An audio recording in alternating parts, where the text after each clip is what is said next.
এর যুবক, হাতে ধরি বলি, পায়ে ধরি বলি, যুবক জীবনে কত লাশ দেখেছো? গতকালকে আমি একটা জানাজা পড়েছি রে যুবক, তোমাদের মতো একটা যুবক ছিল, মাত্র 22 বছর বয়স, 2.5 লক্ষ টাকা জমা দিয়েছে, বিদেশ যাবে। সংসারের বড় ছেলে, বাকি ছোট 2-3টা ভাই, 3টা ভাই মাদ্রাসায় পড়ে, হাফেজ হইতেছে। এই সংসারে হালটা ধরছিল যুবক, 2টা বাইরে মাদ্রাসায় পড়াইতেছে। এই যুবকটা বিদেশে যাওয়া তার হলো না, বিয়া শাদীও হলো না, চলে গেল আল্লাহর ডাকে। অতএব কখনকার কোন অবস্থায় মরণ হয় কেউ জানে না, কেউ জানে না। পত্রিকার পাতা উল্টাইলেই যুবকের মৃত্যুর খবর, যুবকের মৃত্যুর খবর। এখন তো মানুষ আর বৃদ্ধ হওয়ার টাইম পায় না, যৌবনে মানুষের মৃত্যুর ডাক চলে আসে। এক সময় বাজারে গেলে পরে কত মুরব্বীদের চেহারা দেখতাম, কত সাদা দাড়ি সাদা চুল বাজারে গেলে দেখতাম। এখন আর সাদা দাড়ি সাদা চুল হাটে বাজারে বেশি দেখা যায় না, কারণ মানুষের গড় আয়ু কমে আসছে, চুল কাঁচা থাকতে মৃত্যুর ডাক চলে আসছে। বাহাদুরি করো না যুবক, বেশি দিন বাহাদুরি না, আমরা একটু আল্লাহর ভয় করো। যদি এই বয়সটা হলো তোমার ওলি হওয়ার বয়স, আল্লাহর জমিনে যত ওলি হয়েছেন সবাই ওলি হয়েছেন যৌবন কালে। যৌবন কালটা হলো আল্লাহকে পাওয়ার বয়স, যৌবন কালটাই হলো আল্লাহরে খুশি করার বয়স। একজন বৃদ্ধ মানুষের সেজদা আর একজন যুবকের সেজদা আকাশ পাতাল তফাৎ।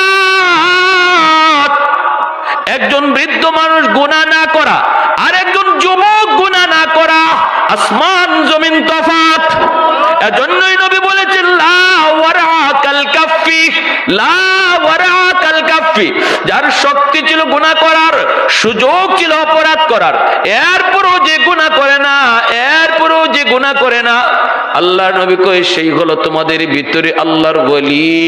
যুবকের গায়ে শক্তি ছিল গুনাহ করার, শক্তি ছিল গান বাজনার আয়োজন করার, সামর্থ্য ছিল তার একজনকে ঘুষি মারার, তার সুযোগ ছিল জিনা ব্যভিচার করার, কেউ তারে দেখতো না, সুযোগ ছিল ডাব গাছে ওইটা ডাব চুরি করার, এরপরও করে না আল্লাহর ভয়ে, আল্লাহর ভয়ে। মায়ার নবী দয়ার নবী কোন ওই যুবক যৌবনেই আল্লাহর ওলি হয়ে যায়, যৌবনে এসে আল্লাহর ওলির তালিকায় নাম লেখায় নেয়। ঢাকা ইউনিভার্সিটিতে গেলাম, আমার বন্ধু আমাকে দাওয়াত করলো, জোহরের নামাজ পড়লাম, এরপরে বন্ধুর সাথে হাত মিলাইলাম, আরেকজন যুবক আইসা আমার সাথে হাত মিলাইলো, চেহারাটা এত সুন্দর যেন ইউসুফ নবীর মতো সুন্দর। বন্ধু এজন্য বলতেছিলাম, আল্লাহ পাক কয় যদি তোমার গায়ের শক্তি থাকা অবস্থায় তুমি আমি আল্লাহকে মানো, আমার কথা ঠিক মতো মানো, আমি আল্লাহ বৃদ্ধ বয়সে তোমার দাম বাড়ায় দিব, বৃদ্ধ বয়সে তোমার দাম বাড়ায় দিব। আর যদি আমার কথা তুমি না মানো, বৃদ্ধ বয়সে তোমার কেউ মানবে না। দুনিয়াতে আমরা দেখি যেই মানুষটা এক সময় মানুষের ধমক দিয়া কথা কইতো, এই মানুষটা যখন বৃদ্ধ হয়ে যায় তখন তার ঘরেও দাম থাকে না, বউ বাচ্চায় তারে দাম দেয় না, এলাকার মানুষও দাম দেয় না। কিন্তু যেই মানুষটা যৌবনে আল্লাহর গোলামি করত, আল্লাহকে ডরায় চলতো, এই মানুষটা যত বৃদ্ধ হয় আল্লাহ তার দাম তত বাড়ায়া দেয়, ঠিক কি না? আমাদের বুজুর্গানে কেরাম হাবিবুল মুহাদ্দিস সাহেব রাহিমাহুল্লাহ আজ আমাদের মাঝে নাই, বহুত বড় বটগাছের ছায়া ছিলেন, আল্লাহর ওলি। বয়স যত বাড়ছে আল্লাহ সম্মান তত বাড়ায় দিছে, ঠিক কি না? বয়স যত বাড়ছে আল্লাহ সম্মান তত বাড়ায় দিছে, এটা আল্লাহ পাকের ওয়াদা, আল্লাহ পাকের ওয়াদা। আল্লাহ কয় বান্দারে গায়ের শক্তি থাকতে আমারে ডরা, গায়ের শক্তি থাকতে আমি আল্লাহরে ভয় কর। বয়সকালে কেউ যখন তোরে দাম দিতে চাইব না, আমি আল্লাহ তোরে দামি বানায় দিব। মানুষের অন্তরে আল্লাহ পাক তার মহব্বত ঢুকায় দিবে, মানুষের অন্তরে তার প্রতি শ্রদ্ধা ভক্তি আল্লাহ বাড়ায় দিবে, মানুষের অন্তরে আল্লাহ এই মানুষটার প্রতি শ্রদ্ধা ভক্তি বাড়ায় দিবে যদি সে যৌবনে আল্লাহকে মানে, যৌবনে আল্লাহকে ভয় করে। পশ্চিমাদের চোখ পড়েছে কাবা গৌরীর প্রান্তরে, ব্রিটিশ দালাল দল বেঁধেছে ধ্বংস করতে চায় কারে। পশ্চিমাদের চোখ পড়েছে কাবা গৌরীর প্রান্তরে, ব্রিটিশ দালাল দল বেঁধেছে ধ্বংস করতে চায় কারে।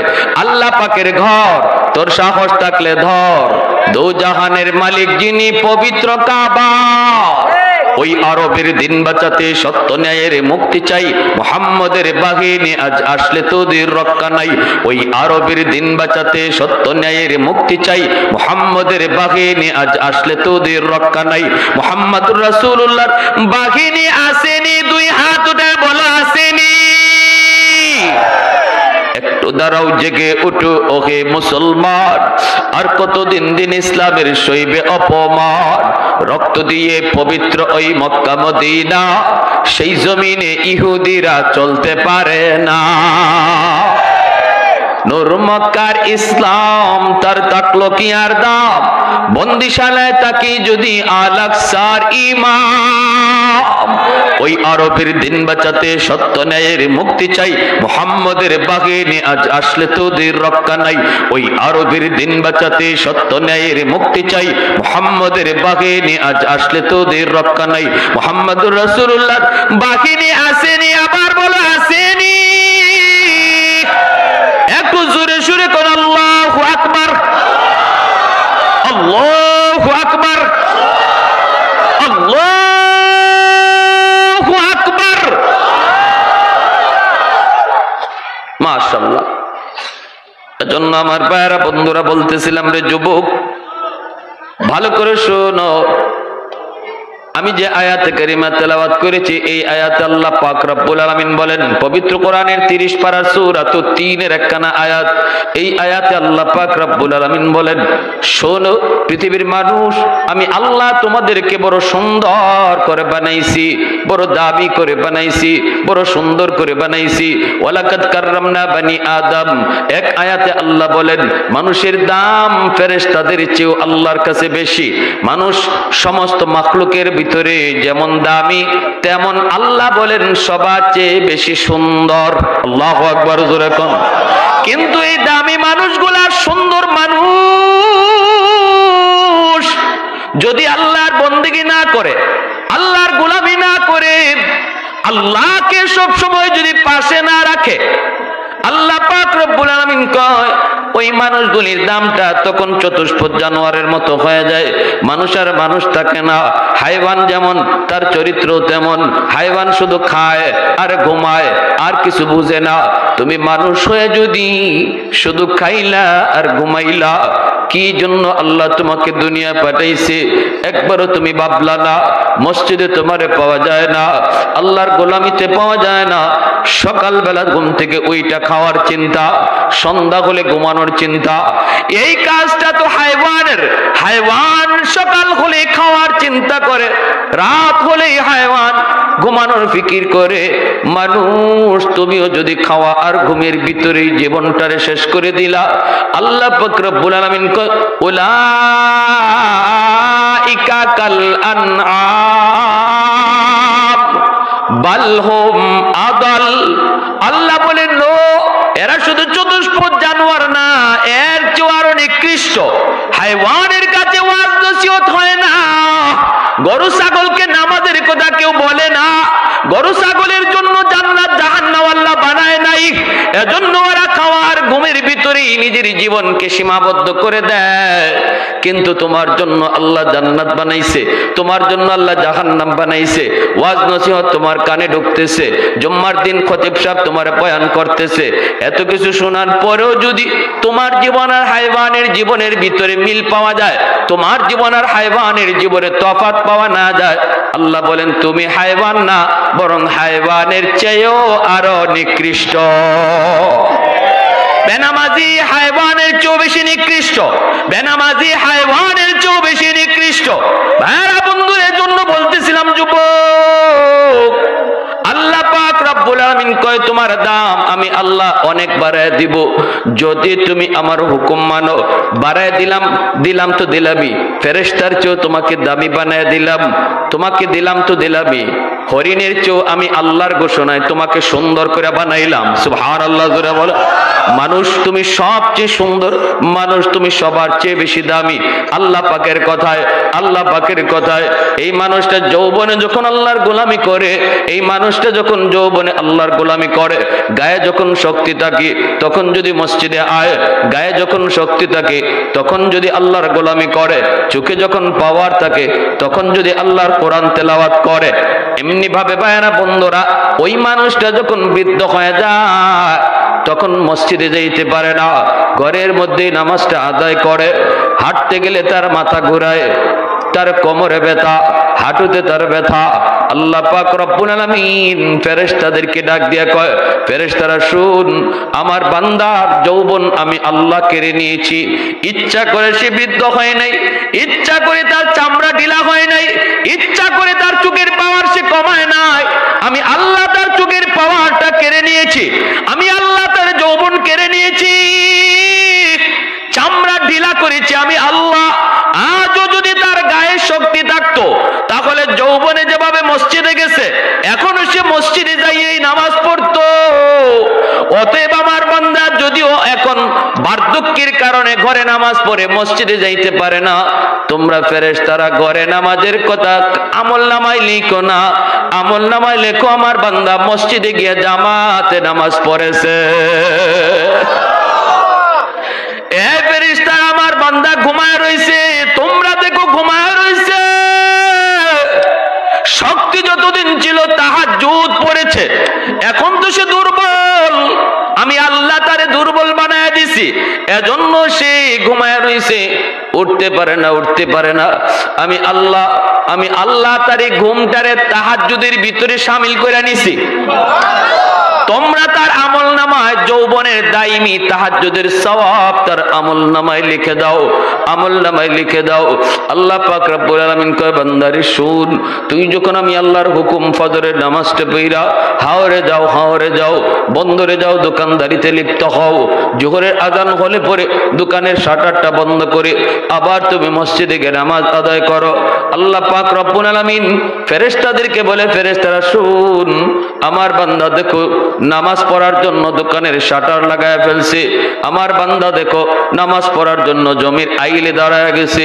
এই ফেরেশতারা শুন, যদি আমি আল্লাহ তারে পেট না দিতাম, যদি আমি আল্লাহ তারে খাওয়ানোর চাহিদা না দিতাম, যেমন ভাবে তোমাদেরকে বানাইছি, তোমরা ফেরেশতাদের খাওয়ান লাগে না, তোমাদের পেট নাই, তোমাদের খাওয়ানোর চাহিদাও নাই, তোমাদের বউ বাচ্চা নাই, আমার বান্দারও যদি আমি আল্লাহ বউ বাচ্চা না দিতাম, তোমাদের মতোই যদি বানাইতাম, তাহলে তোমরা যেভাবে 24 ঘন্টা আমি আল্লাহর জিকির করো, আমার বান্দাও 24 ঘন্টা জিকির করত।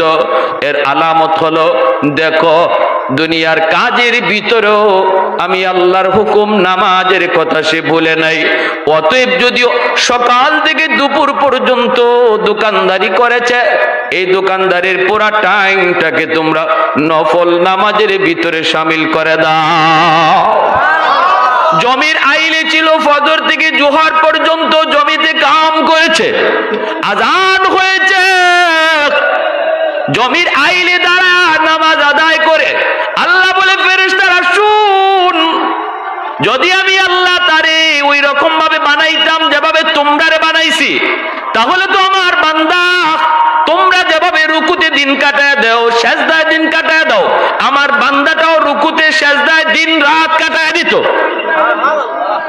কেমনে গো মালিক? আল্লাহ পাক কই, বুঝো না? দেখো না, আজান শুই না জমি থেকে ওইটা নামাজে দাঁড়ায় আমি আল্লাহরে বুঝাইতেছে, মালিক ফেট দিছো বিদায়, জমিতে ছিলাম, বিবি বাচ্চার দায়িত্ব দিছো বিদায়, আল্লাহ দোকানদারিতে ছিলাম, কিন্তু মালিক আমি তোমার হুকুম বলি নাই, মসজিদের মিনার থেকে মুয়াজ্জিনে ডাক দেয় নাই, আল্লাহ তুমি ডাক দিয়েছো, আল্লাহু আকবার, আল্লাহু আকবার, আল্লাহ মহান, আল্লাহ মহান কয়ে তুমি ডাক দিছো। আল্লাহ তখনই আমি বলেছি, আমার আল্লাহ বড়, আমার কাম বড় নয়, কাম বড় নয়, আমার কাম বড় নয়। রব্বুল আলামিন এই কাজটারে, এই আমলটারে আল্লাহ এত পছন্দ করে, ফেরেশতাদেরকে কয়, আমার বান্দার জীবনের প্রতিটা দুনিয়ার কামকেও নফল নামাজে শামিল করে দাও। ভাইরা আমার, فإذا قضيت الصلاة فانتشروا في الأرض وابتغوا من فضل الله। পবিত্র কোরআনের সূরাতুল জুমায় আল্লাহ পাক বলেন, আমার হুকুম নামাজ আদায় করার পর তোমরা তোমাদের মাঝে রিজিক তালাশে বের হও, হালাল রিজিক তালাশে বের হও, এটা আল্লাহর নির্দেশ। তাহলে দোকানদারি করা এটা আল্লাহর নির্দেশ, চাষাবাদ করা আল্লাহর নির্দেশ, হালাল রুজির জন্য বের হয়ে যাওয়া আল্লাহ পাকের নির্দেশ। আর আল্লাহর নির্দেশ মানার নামই ইবাদত। অতএব যেই মানুষটা নামাজ ঠিক, হালাল হারাম ঠিক, দুনিয়াদারি যদি করে, আল্লাহ দুনিয়াদারিটারে ইবাদতে শামিল বানায় দেয়। এই কথারই জবাব দিয়েছেন মুফাসসিরিন কিরাম, ওয়ামা খালাকতুল জিন্না ওয়াল ইনসা ইল্লা লিয়াবুদুন। এই আয়াতের তাফসিরে মুফাসসিরিন কিরাম লিখেন, আল্লাহ বলেছেন মানুষ আর জিনকে বানাইছি শুধু আমার ইবাদতের জন্য। তাহলে ইবাদতের জন্যই শুধু আল্লাহ যদি আমাদেরকে বানায়, আমাদের ঘুম কই যাবে, খাওয়া কই যাবে, গোসল কই যাবে, ব্যবসা বাণিজ্য কোথায় যাবে? সব সময় তো আল্লাহর বন্দেগী করার কথা। তাফসিরে কিতাবে লিখেন না, ঘুমটাও আল্লাহর নির্দেশ, কাম করাটাও আল্লাহর নির্দেশ। যদি আল্লাহর হুকুম ফরজ বিধানগুলি মাইনা তুমি ঘুমাও, আল্লাহ ঘুমটারও ইবাদত বানায় দিবে। আল্লাহর ফরজ হুকুমগুলা মাইনা যদি তুমি দোকানদারি করো, দোকানদারিটারও আল্লাহ তাসবিহ জপলে যেই সওয়াব হয় এই সওয়াবে শামিল বানায় দিবে। সুবহানাল্লাহি ওয়া বিহামদিহি সুবহানাল্লাহ। এজন্য একজন মানুষ দোকানদারি কইরাও আল্লাহর ওলি হইতে পারে, কৃষি খামারি কইরাও আল্লাহর ওলি হইতে পারে, চাকরি বাকরি কইরাও সে আল্লাহর ওলি হইতে পারে। কেমনে কই দোকানদারিটারও ইবাদত বানাইতে পারে, চাকরির টাইমটারও ইবাদত বানাইতে পারে, কৃষিকাজের কামটারও ইবাদত বানাইতে পারে। কিন্তু বড় দুঃখ, আজ আমাদের সমাজে বহু মানুষ এমন সুযোগ থাকার পরও সে তার দোকানদারিটার ইবাদত বানাইতেছে না, বরং গুনাহে পরিণত করতেছে। যদি ফজরের নামাজটা পইরা আল্লাহর বান্দা আল্লাহর নাম লইয়া সে দুনিয়ার কাজে লিপ্ত হয়ে যাইত, আল্লাহ খুশি হইয়া দুনিয়ার কামটারও ইবাদত বানায়া দিত। বহু রিকশাওয়ালা রিকশা নিয়ে ফজরের সময় বের হয়, অথচ নামাজ পড়ে না। ফজরের আজান শুনলো, নামাজ পড়ে না। অনেক কৃষক ফজরের সময় বের হয়, বের হয়ে কৃষিকাজে যায়, কিন্তু আজান শোনার পরও ফজরের নামাজটা পড়লো না। অথচ নামাজটা পইরা যদি আল্লাহর বান্দা বের হইতো, আল্লাহ পাক রব্বুল আলামিন তার হাওরের সময়টারও ইবাদতের ভিতরে শামিল বানায়া দিত। এক হাদিস শরীফ আল্লাহর নবী বলেন, একজন গরিব অসহায় মানুষ সে যখন আল্লাহর হুকুম মাইনা চলে, নামাজ কালাম ঠিক মতো করে, বিবিরে পর্দার ভিতরে রাখে, আর নিজে হালাল হারাম মানে, এই গরিব মানুষটা মসজিদে ঢুকে যখন হাত তুলে, তখন তার পাশেই আরেকজন বড় লোক কোটিপতি, সেও হালাল হারাম মাইনা চলে, আল্লাহর বিধিবিধান মানে, বউ বাচ্চারে পর্দায় রাখে। কোটিপতি যে, হেও আল্লাহর বিধান মানতেছে, পুরাপুরি ভাবে মানতেছে। দুইজন একই ক্যাটাগরির মুমিন, গরিব ও ধনীও, দুজনে অন্তরে আল্লাহর ভয় আছে। কিন্তু দুইজন যদি হাত উঠায়, এই ক্ষেত্রে কার হাত আগে আল্লাহর কাছে কবুল হবে? মায়ার নবী বলেন, ধনী যদি তার হাতের সাথে 10,000 দিরহাম আল্লাহর রাস্তায় দানও করে, তবুও গরিবের খালি হাতের দোয়া আগে কবুল হয়ে যায়। কেন? কারণ হলো এটা আল্লাহ পাকের ইনসাফ, এটা আল্লাহ পাকের। ধনী গরিব বানায় কে? আওয়াজ আসতে কেন? জোরে বলেন। বুদ্ধির জোরে ধনী হওয়া যায় না। কত বুদ্ধিজীবী বুদ্ধি বেচ্চা বেচ্চা ঘুরে, ভাত পায় না। কত কুস্তিগির শরীরে কি পরিমাণ শক্তি আছে, এরপরও খবর নেই। আমরা তো দেখেছি, শিক্ষিত হইলে পরেই যে সে পয়সার মালিক হয়ে যাবে এমনও না। বহু শিক্ষিত মানুষ, হাই এডুকেটেড মানুষগুলা অশিক্ষিত মানুষের কোম্পানিতে চাকরি করে, মালিক অশিক্ষিত, দস্তখত দিতে কলম ভেঙে যায়। কিন্তু ম্যানেজার FCS FRCS কত ডিগ্রি লন্ডন সন্ডন থেকে লই আইছে, কিন্তু যারে স্যার কয়, বস কয়, হে নিজের নাম লিখতে গেলে কলম ভেঙে লায়। তাইলে বোঝা গেল আল্লাহ কয় ওয়াবতাগু, আল্লাহ পাক কয় ফাইযা কুদিয়াতিস সালাত ফান্তাশিরু ফিল আরদ ওয়াবতাগু মিন ফাদলিল্লাহ। ওয়াবতাগু মিন ফাদলিল্লাহ, ফাদলিল্লাহ শুধু আল্লাহ পাকের ফদল, আল্লাহ পাকের দয়া। হালাল রিজিক তালাশটাকে আল্লাহ তার দয়া বলছে। তার মানে আল্লাহ সম্পদ যারে দেয় তারে আল্লাহ দয়া করে দেয়। এই দেওয়ার মধ্যে পরীক্ষা, সম্পদের হক আদায় করে কিনা। আল্লাহ যারে দেয় না, এটা তারে না দেওয়ার ভিতরে পরীক্ষা, সবর কইরা আল্লাহর উপরে খুশি থাকে কিনা। যে মানুষটা আল্লাহ তার সম্পদ দিল না, গরিব রাখলো, এরপরও আল্লাহর উপরে খুশি। আল্লাহ তারে রিজিক কম দিল, বউ বাচ্চারে ঠিক মতো খাওয়াইতে পারলো না, রিজিক কম, রুজি কম, এজন্য সে এরপরও আল্লাহর উপরে খুশি। হাদিস শরীফে নবী কয়, আল্লাহ তার কম আমল পাইয়া আল্লাহ তার উপরে খুশি। যে আল্লাহর উপরে খুশি থাকে, আল্লাহ আমারে দুনিয়াতে তুমি সুখ শান্তি কম দিছো, রুজি কম দিছো, ঠিক মতো বউ বাচ্চারে ফালতাম পারি না, এরপরও আল্লাহর উপরে খুশি থাকে কম রিজিক পাইয়া। আল্লাহ ওই বান্দার কম আমল পাইয়া আল্লাহ খুশি। এজন্যই ধনী তার হাতের সাথে 10,000 দিরহাম দান করার পরেও গরিবের খালি হাতের দোয়া আল্লাহর কাছে আগে কবুল হয়ে যায়। জোরে কোন সুবহানাল্লাহ। এতটুকু সুযোগ আল্লাহ আমাদেরকে দিয়েছেন, কিন্তু এরপরও কয়জন গরিবে, কয়জন নেহায়াত গরিব। ঢাকা শহর দেখি রমজান মাসে রিক্সাওয়ালারা রোজাই রাখে না, অধিকাংশ রিক্সাওয়ালা রোজা রাখে না। আমি নিজের চোখে দেখছি, সারাদিন ওই রকম ওই কি কয় চাবি বানায়, চাবি ঝনঝনি করে চাবি বানায়। রমজান মাসে দুপুর বেলা আমার চাবি লাগবো, আমি এক চাবির কারখানাত গিয়ে ঢুকছি। রমজান মাসে দুপুর বেলা পেট ভরে খাওয়ান যায়? আমি গিয়া দেখি হেরা বিয়ার খাওয়ানো বইছে, লাইন ধরে, আর একজনে বাদ দেয় আর হেরা খায়। আমি বালা জায়গা তাইলাম রে, আমার চাবি লাগতো না, আমার চাবির দরকার নাই, আমি তাড়াতাড়ি এখান থেকে ভাগি।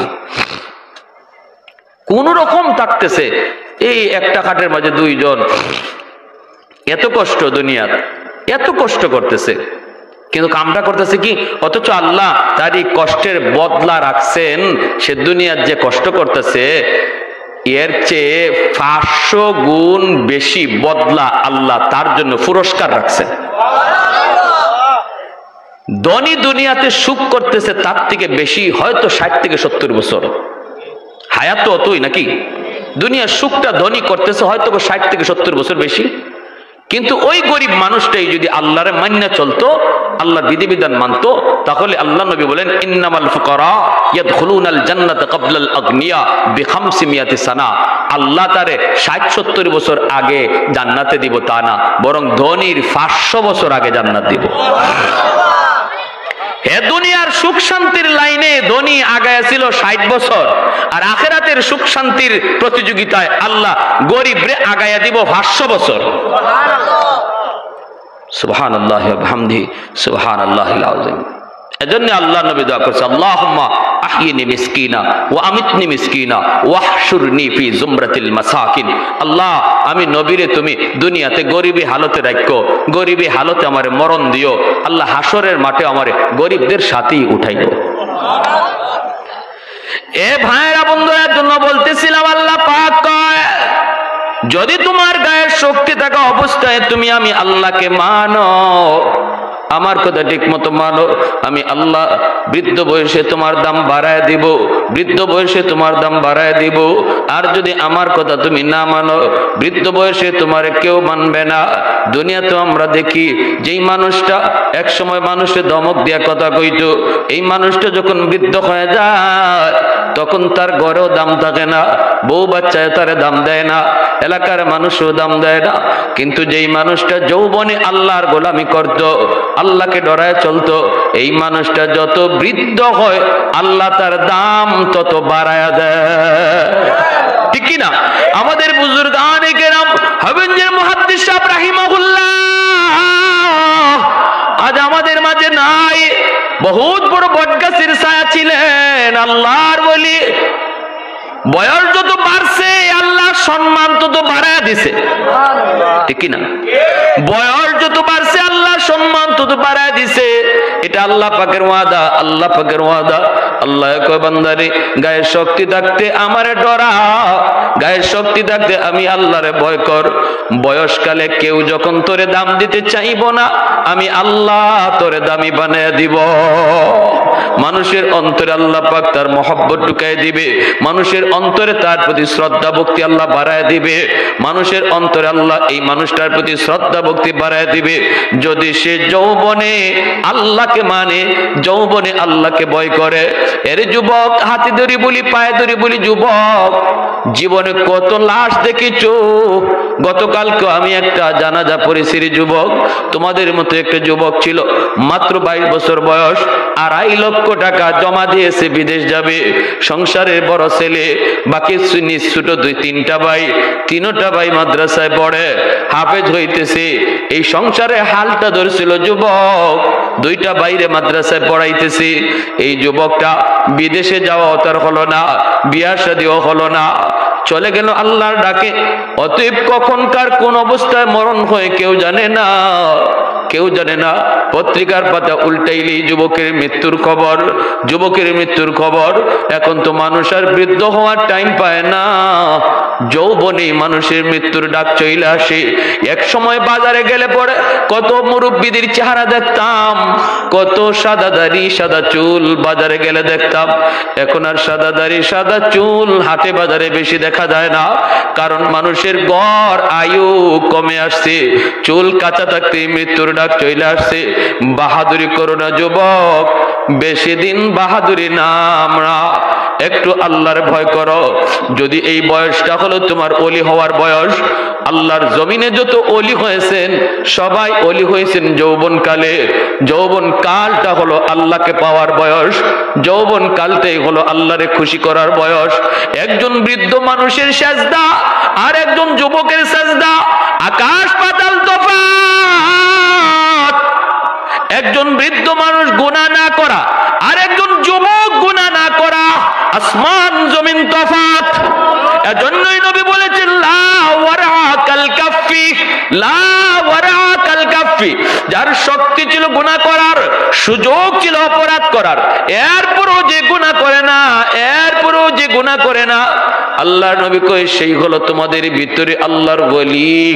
যুবকের গায়ে শক্তি ছিল গুনাহ করার, শক্তি ছিল গান বাজনার আয়োজন করার, সামর্থ্য ছিল তার একজনকে ঘুষি মারার, তার সুযোগ ছিল জিনা ব্যভিচার করার, কেউ তারে দেখতো না, সুযোগ ছিল ডাব গাছে ওইটা ডাব চুরি করার, এরপরও করে না। আল্লাহর ভয়ে, আল্লাহর ভয়ে মায়ার নবী দয়ার নবী কোন ওই যুবক যৌবনেই আল্লাহর ওলি হয়ে যায়। যৌবনে এসে আল্লাহর ওলির তালিকায় নাম লেখায় নেয়, আল্লাহর ওলির তালিকায় নাম লেখায় নেয়। এজন্য আল্লাহ পাক রব্বুল আলামিন কয় লাউলা মাশাইখু রুক্কা ওয়াশ শাবাবু খুশা ওয়াল আতফালু রুদ্দা ওয়াল আনআমু রুদ্দা। আল্লাহ পাক কয় জমিনের ভিতরে 4টা শ্রেণী যতদিন থাকবে ততদিন জমিন আমি আল্লাহ টিকায় রাখবো। আসমানি জমিনি গজব দিয়ে জমিন ধ্বংস করব না। এর ভিতরে একদল হলো ওয়াশ শাবাবু খুশা। আল্লাহ পাক বলেন এখনো জমিনের ভিতরে এমন কিছু যুবক রয়েছে যৌবনের পাগলামি করে না, যৌবনে সে বন্ধুদের সাথে গুনার দিকে যায় না, যৌবন কালে তারে মসজিদে পাওয়া যায়, যৌবনে তার মাথায় টুপি দেখা যায়, যৌবনে তার মুখে দাড়ি পাওয়া যায়, যৌবনে মুরব্বীদেরকে শ্রদ্ধা করতে দেখা যায়, যৌবনে সে ভালো আচরণ দেখা যায়, যৌবন কালে উলামায়ে কেরামকে শ্রদ্ধা করতে দেখা যায়। আল্লাহ পাক কয় ওই যুবক যখন আমাকে সেজদা দেয় তার সেজদার দিকে তাকাইয়া আমি আল্লাহ জমিন টিকায় রাখছি। ভাইরা বন্ধুরা জন্য বলি যুবক একটু চাকায় দেখো, তোমার ডান পাশে তাকাও, খেলার সাথে কবরে শুয়ে রইছে, বাম দিকে তাকাও দেখবা তোমার লেখাপড়ার সাথে কবরে চলে গেছে। কোন দিন তোমার আমার ডাক আসে কেউ জানে না, কেউ জানে না, কেউ জানে না। এজন্য আল্লাহ কয় বান্দারে সময় থাকতে আমার গোলামি কর, যখন তোর সময় দিবে না, গায়ে তোর শক্তি থাকবে না, আমি আল্লাহ তোরে ঘরে বসায়া বসায়া ইবাদতের পেনশন তোরে দান করব। ইল্লাল্লাযীনা আমানু ওয়া আমিলুস সালিহাত ফালাহুম আজরুন গায়রু মামনুন। আল্লাহ পাক কয় তখন আমি তোমার যৌবনের সব আমল জারি রেখে দিব, বৃদ্ধ বয়সে জারি রেখে দিব, আর তোমার দাম মানুষের কাছে তোমার ইজ্জত বাড়ায় দিব। জোরে কন্যা সুবহানাল্লাহ, আর একটু জোরে কোন সুবহানাল্লাহ। একটু জবান খুলে জিকির করি লা ইলাহা ইল্লাল্লাহ, জোরে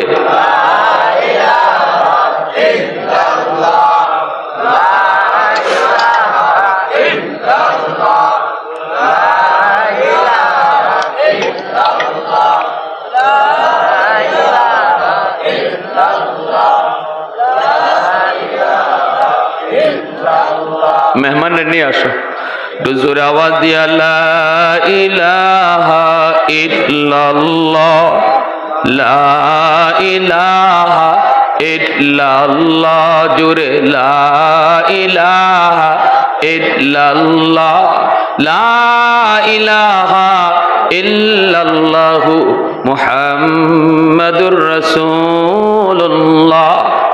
বহু যুবক আছে এমন, হুজুর পারি না, হুজুর সম্ভব না, হুজুর কেমনে সম্ভব? আমি বলি যুবক, পারি না বললে হবে না, আর একজনে যদি পারে তুমি কেন পারবা না? ঢাকা ইউনিভার্সিটিতে গেলাম, আমার বন্ধু আমাকে দাওয়াত করলো, জোহরের নামাজ পড়লাম, এরপরে বন্ধুর সাথে হাত মিলাইলাম, আরেকজন যুবক আইসা আমার সাথে হাত মিলাইলো, চেহারাটা এত সুন্দর যেন ইউসুফ নবীর মতো সুন্দর।